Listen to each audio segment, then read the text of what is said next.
1947 August 15-നാണ് India സ്വാതന്ത്ര്യം നേടിയതെന്ന് നമുക്കെല്ലാവർക്കും അറിയാം.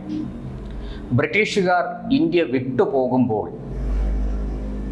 ഇന്ത്യ എന്ന ഈ മഹാരാജ്യത്തെ നെഹ്റു കുടുംബത്തിന് തീറെഴുതി കൊടുത്തിട്ടാണ് പോയത് എന്ന ഒരു ധാരണയാണ് നെഹ്റു കുടുംബത്തിലുള്ളവർക്കും അതിന് പുറത്തുള്ള ചില കോൺഗ്രസ്സുകാർക്കും ഉള്ളത്.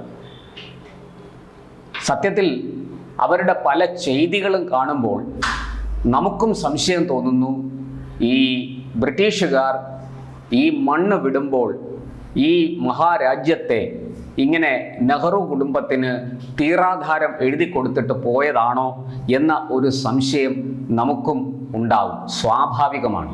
ഇവരുടെ പല ചെയ്തികളും അങ്ങനെയാണ്. ഒരു രാത്രി ഇരുട്ടി വെളുത്തപ്പോൾ രാജ്യത്ത് അടിയന്തരാവസ്ഥ പ്രഖ്യാപിച്ചു. നെഹ്റുവിൻ്റെ പൊന്നോമന പുത്രി ഇന്ദിരാ പ്രിയദർശിനി എന്ന ഇന്ദിരാഗാന്ധി രാജ്യത്തെ സർവ്വതും നിശ്ചലമാക്കി. മനുഷ്യാവകാശങ്ങളെല്ലാം ചവിട്ടി ഞെരിച്ചു. എതിർത്തവരെയെല്ലാം കൽത്തുറങ്കിലടച്ചു. കൊടിയ പീഡനങ്ങളാണ് അവർക്ക് നേരിടേണ്ടി വന്നത്. ഞാൻ അതിൻ്റെ ചരിത്രത്തിലേക്കൊന്നും പോകുന്നില്ല.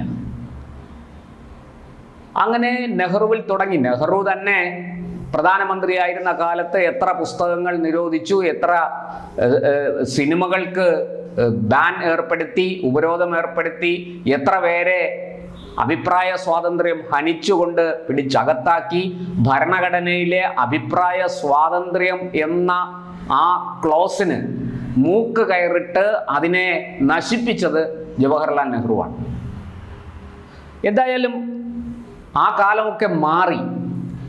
ഇപ്പോഴും അങ്ങനെ നെഹ്റു കുടുംബത്തിന് തീറെഴുതി കിട്ടിയതാണ് ജവഹർലാൽ നെഹ്റുവിനും അദ്ദേഹത്തിൻ്റെ പിൻഗാമികൾക്കും ഭരിച്ചു മുടിപ്പിക്കാൻ വേണ്ടി തീറെഴുതി കൊടുത്ത ഒരു രാജ്യമാണ് ഇന്ത്യ എന്ന തോന്നൽ ഇനി ആർക്കും വേണ്ട.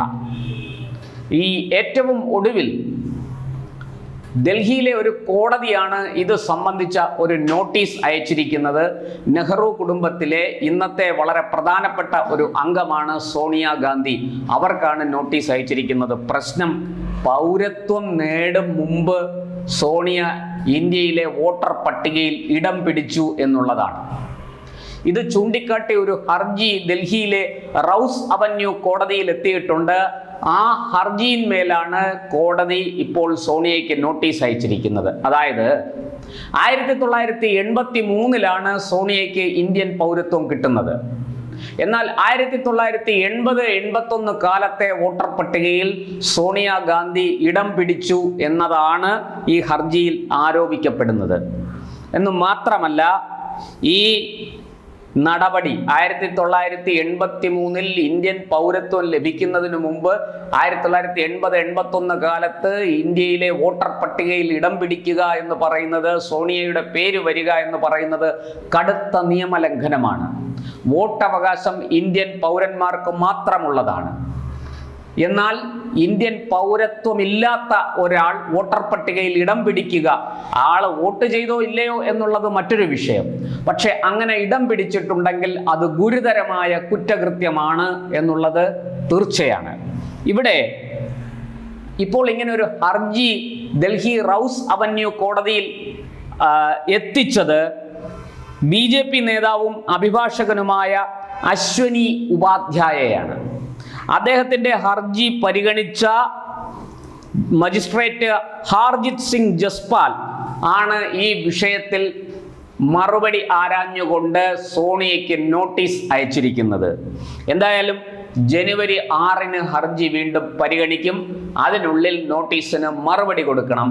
വളരെ കൃത്യമായിട്ട് അന്ന് ഹർജി പരിഗണിക്കുമ്പോൾ സോണിയയുടെ മറുപടി ഇക്കാര്യത്തിൽ അവിടെ കിട്ടിയിരിക്കണം. ഇല്ലെങ്കിൽ തുടർ നടപടികളിലേക്ക് കോടതി പോകും എന്നാണ് ഇതിൽ നിന്ന് മനസ്സിലാകുന്നത്. ഹർജിയിൽ പറയുന്ന ആരോപണങ്ങൾക്ക് കൃത്യമായി മറുപടി നൽകണമെന്ന് നോട്ടീസിൽ കോടതി വ്യക്തമായി പറയുന്നുണ്ട്. ഈ 80-81 കാലത്ത് പൗരത്വമില്ലാതിരുന്ന കാലത്ത് സോണിയയുടെ പേര് വോട്ടർ പട്ടികയിൽ ഉൾപ്പെടുത്തിയത് ഗുരുതരമായ നിയമലംഘനമാണ് എന്ന് ഹർജിക്കാരൻ ആരോപിക്കുന്നു. എന്തായാലും ഒരു കാര്യം വ്യക്തമാണ്, ഇന്നത്തെ കാലത്ത് ഇത്തരം ഗിമ്മിക്കുകളൊന്നും നടത്താൻ സാധിക്കില്ല. വളരെ കൃത്യമായിട്ട് അതൊക്കെ പിടിക്കപ്പെടും എന്ന് തീർച്ചയാണ്. ഇത് 80-81 കാലത്ത് നടന്നതാണെങ്കിൽ കൂടി ഇന്നും അതിന് പ്രസക്തിയുണ്ട്. കാരണം കഴിഞ്ഞ ദിവസം ഈ പറഞ്ഞതുപോലെ SIRന്റെ ഹർജി വന്നപ്പോഴും റോഹിംഗ്യകളുടെ വിഷയം വന്നപ്പോഴും ഒക്കെ നമ്മുടെ സുപ്രീം കോടതിയുടെ ചീഫ് ജസ്റ്റിസ് തന്നെ ചോദിച്ചതാണ്, അല്ലെങ്കിൽ ചീഫ് ജസ്റ്റിസ് അടങ്ങുന്ന ബെഞ്ച് ചോദിച്ചതാണ്, ഈ ഇന്ത്യൻ പൗരന്മാർക്ക് മാത്രമുള്ള അവകാശങ്ങൾ മറ്റുള്ളവർക്കും കൂടി എന്തിന് പങ്കുവയ്ക്കണം എന്ന്. റോഹിംഗ്യകൾ അവകാശങ്ങൾക്ക് വേണ്ടി റോഹിംഗ്യകളുടെ അഭിഭാഷകൻ ശബ്ദമുയർത്തിയപ്പോൾ കോടതി ചോദിച്ചത് അതാണ്, ഈ റോഹിംഗ്യകൾ ഇന്ത്യൻ പൗരന്മാരാണോ? അല്ല. പിന്നെ എന്തിനാണ് അവര് ഈ ഇന്ത്യൻ പൗരന്മാർക്കുള്ള അവകാശങ്ങൾ ആവശ്യപ്പെടുന്നത് എന്നാണ് കോടതി ചോദിച്ചത്. ഇത് നമ്മുടെ കണ്ണ് തുറപ്പിക്കേണ്ട ഒരു ചോദ്യമാണ്. ഇന്ത്യൻ പൗരത്വമില്ലാത്തവർക്ക് ഇന്ത്യയിലെ ആനുകൂല്യങ്ങളൊന്നും തന്നെ ലഭ്യമല്ല. ഇവിടെ വിദേശത്ത് നിന്ന് ഇന്ത്യൻ വിസ നേടി ഇങ്ങോട്ടേക്ക് തൊഴിലിനും വിദ്യാഭ്യാസത്തിനും ചികിത്സയ്ക്കുമൊക്കെയായി വരുന്നവർ അവരുടെ ആവശ്യങ്ങൾ നേടിയെടുത്തതിന് ശേഷം മര്യാദയ്ക്ക് തങ്ങളുടെ രാജ്യത്തേക്ക് മടങ്ങിപ്പോവുക, അതാണ് മാന്യത. അഭയാർത്ഥികളായി ഇന്ത്യയിലേക്ക് ആരെങ്കിലും വന്നിട്ടുണ്ടെങ്കിൽ അവരെ കേന്ദ്ര നിയമം അനുസരിച്ച് അഭയാർത്ഥികളായിട്ട് പരിഗണിച്ച് അവർക്ക് വേണ്ട സംരക്ഷണം, ആഹാരം, വസ്ത്രം, പാർപ്പിടം, ചികിത്സ ആവശ്യമുണ്ടെങ്കിൽ ഇതൊക്കെ ഇന്ത്യ ഗവൺമെൻറ് നൽകും. അക്കാര്യത്തിൽ സംശയമില്ല. നമ്മൾ ഒരിക്കലും ആരുടെ മുന്നിലും വാതിൽ കൊട്ടിയടച്ചിട്ടില്ല, സഹായം തേടി വരുന്ന ആരുടെ മുന്നിലും. പക്ഷേ അതിൻ്റെ പേരിൽ ഇവിടെ നിന്ന് ആനുകൂല്യങ്ങൾ സംഘടിപ്പിക്കാമെന്ന് ആരെങ്കിലും കരുതുന്നുണ്ടെങ്കിൽ അത് ഒരു വലിയ അബദ്ധമാണെന്നേ പറയാനുള്ളൂ. ഇവിടെ പൗരത്വം വളരെ കൃത്യമായിട്ട് നമ്മൾ ഈ പറഞ്ഞതുപോലെ എല്ലാ കുഴപ്പങ്ങളും എല്ലാ വീഴ്ചകളും പരിഹരിച്ച് ഇന്ത്യൻ പൗരത്വം കാത്തു സൂക്ഷിക്കാൻ വേണ്ടുന്ന നടപടികളുമായിട്ട് മുന്നോട്ട് പോകുമെന്ന് തീർച്ചയാണ്.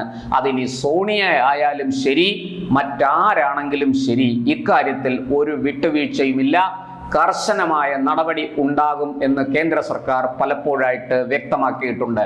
ഇവിടെ ഇതാ 1980-81 കാലത്ത് നടന്ന ഗുരുതരമായ ഒരു കൃത്യവിലോപം, അച്ചടക്കലംഘനം, നിയമലംഘനം ഒക്കെ ചൂണ്ടിക്കാട്ടി ഇത് നിയമവിരുദ്ധമാണ്, ഇത് നിയമത്തെ ലംഘിച്ചിരിക്കുകയാണ്, ഇതിന്മേൽ നടപടി വേണമെന്ന് ആവശ്യപ്പെട്ടാണ് ഒരു അഭിഭാഷകൻ, അദ്ദേഹം BJP നേതാവ് കൂടിയാണ്, അദ്ദേഹം കോടതിയെ സമീപിച്ചിരിക്കുന്നത്.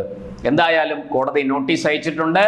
നമുക്ക് ജനുവരി 6-ന് കൃത്യമായിട്ട് അറിയാൻ കഴിയും ഇതിന്മേൽ മറുപടി കൊടുക്കുമോ അതോ മറ്റേതെങ്കിലും ഉയർന്ന കോടതിയിലേക്ക് പോയി ഈ നോട്ടീസ് റദ്ദ് ചെയ്യാനും ഈ കേസ് തന്നെ റദ്ദാക്കാനും വേണ്ടി സോണിയ പരിശ്രമിക്കുമോ എന്നുള്ള ചോദ്യമാണ് ഇപ്പോൾ ഉയരുന്നത്.